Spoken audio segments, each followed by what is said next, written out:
by the third record that he had a studio alongside the room that Quincy was working in, and he was putting his own ideas on tape.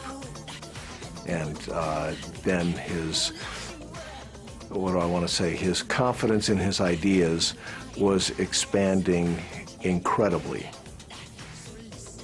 And his need, his desire to put them out and have them heard.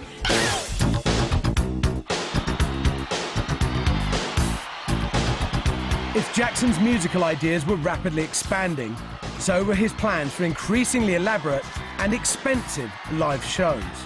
And, you know, we created the biggest tour ever that will probably never, ever be surpassed, and that all came from Michael's vision.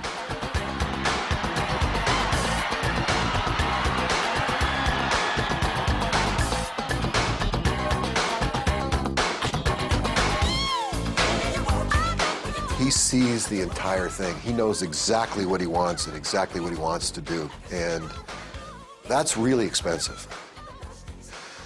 It's up to his managers and his handlers to try to figure out how do we make this work financially, and the truth is that, you know, on Dangerous it didn't work financially. He wanted it to be so perfect for his fans, and he wanted it just so that he was gonna have to write a big check for it, and he did.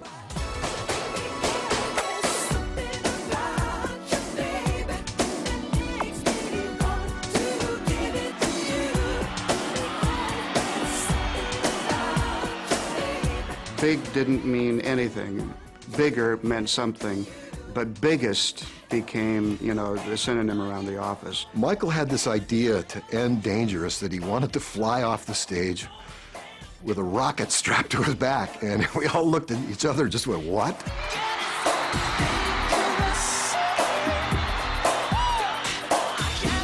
It worked. Somehow he pulled it off, and it was the most amazing ending to a show I have ever seen.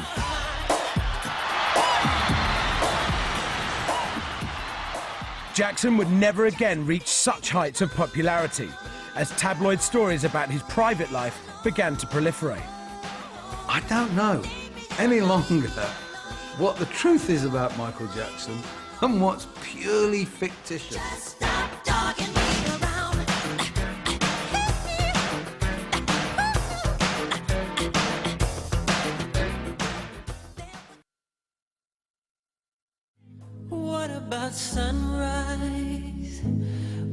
By the 1990s, Michael Jackson had reached the peak of his fame, but increasingly, his personal life would take center stage. We talk about brand identities now in the record industry, and people say, you know, you've got to build a brand. Well, you know what? Michael Jackson was the first of those brands. Wherever you went on earth, everybody knew that brand. They could sing a song, or they saw the moonwalk, or they knew what he looked like, you know, they knew he was strange. They knew something. He was the greatest brand ever.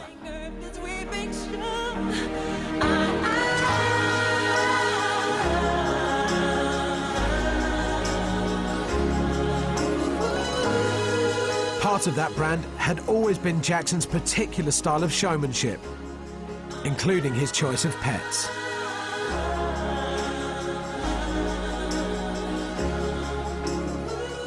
Of course, you have swans, and you have doves, and you have the fish, and you have the snakes, and you have the llamas, and you have the giraffes, and you have cougars, tigers. And we had Bubbles. Michael would always say, Bubbles, go to bed. And he would go and he'd get his pajamas, he'd put his pajamas on, and after he puts his pajamas on, he'd go brush his teeth. Then after that, he goes, Bubbles, I said, which he hated to do, go to bed. Bubbles, I said, go to bed. And Bubbles was like, The trainers always had a problem with Bubbles because they came over one day and said, this monkey is wild. He can kill you. He can slap you and knock you out, which he could, of course. He had so much power behind his slap. However, Bubbles had this power, but it was very strange because we never knew how he would react. So when my brother Jermaine had his children, they were just infants. And we said, oh my, what's Bubbles gonna do, you guys? Don't let him touch it, don't. And he comes over and he sees the baby. And he comes in the room and he goes, ah! And he, like, his face goes, and he sees the baby and he walks over to him and he kisses him on the forehead. And then he takes his finger and starts rubbing his forehead, and then he takes it out of her arms, and he does like this, and starts rocking it, and starts kissing it. And then he walks out of the room, and Michael goes, no, no, no, let him do it. He knows what he's doing.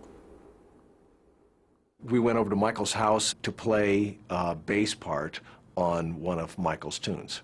Bubbles was there, cute, dressed up in his little bib overalls, and my daughter, who's 19 now, was there when she was a baby. Nothing like having a 2-year-old baby and having a monkey that's as strong as 6 grown men holding her hand. As a father, to watch that, you just go, oh!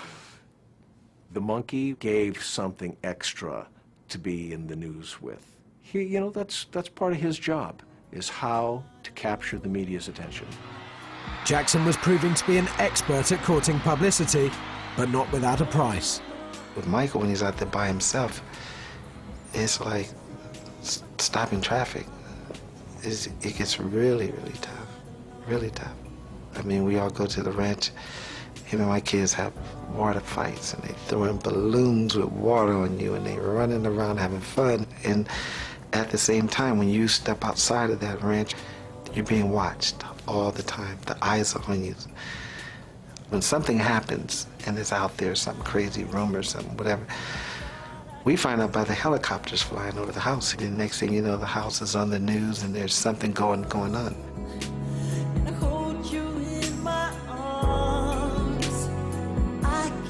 Over the years, Jackson has proved irresistible to the media, especially the tabloids.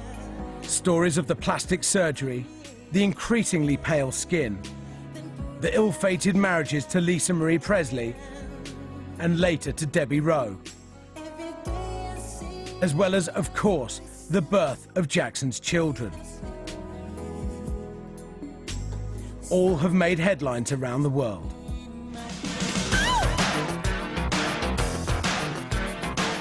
Tabloids light up when Michael Jackson comes through, because you can put out anything as weird as you want it to be and it sounds fairly plausible because it's Michael Jackson. There was a great partnership between Michael Jackson and the media. All the stories about Bubbles, about the oxygen chamber, about his attempts to buy the Elephant Man remains were all put out by his people, put out by his PR machine. So these eccentric stories just stoked the fires around the whole mystique. Jackson maintained this mystique all the way through the 80s and through to the mid-90s. The press loved him when he could sell newspapers. Loved him. When Michael would not make himself available at the drop of the hat, he became fair game for the tabloids, I think, particularly.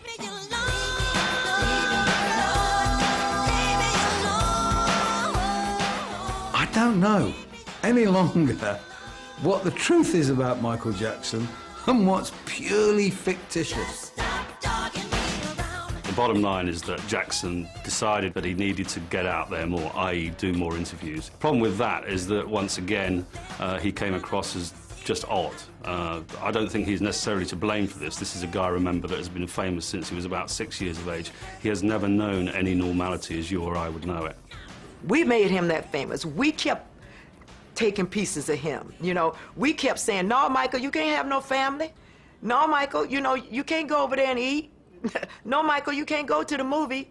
No, Michael, with every time we made him a little bit more and a little bit more famous and kept clamoring, you know, I want a piece of you.